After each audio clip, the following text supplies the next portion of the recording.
uma pergunta bem essa. Fica agora. Eu sou de 1990 quanto? Não, nunca. Mas como é que ele usa? Quem usei aqui? Ei! Ok, dá um estrilho na praia, onde sabe uma menina da cobra 90 conto para baixo alguns homens dentro do carro. Uai! Credo, valoriza a própria. 90 conto, tudo. Consegue sair fazer mais que do outro braço? Você aguenta 9 no mês? Uma pessoa com 9 anos. 10 de cada. 10 de cada.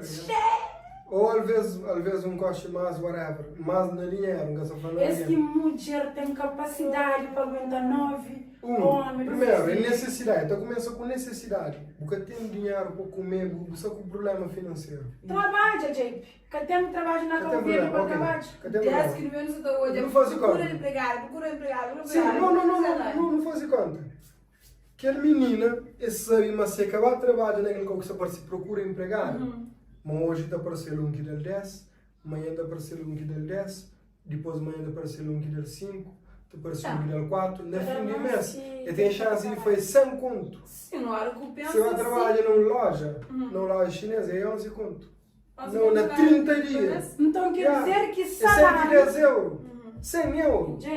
Então ali quer dizer que salário de Cabo Verde, que essa te ajuda a menina a fazer coisas mariadas. Falta de bom salário para quem está naquele trabalho mais pequenote, está a fazer as barras justas, você entende?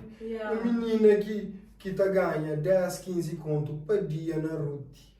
Botacha na sala levanta 6 horas pela manhã para 7 horas na porta da loja. Se tem maneiras fáceis de ganhar, é que Na facilidade de botar bem do corpo. É que bem de luga, sempre volta com ele para casa.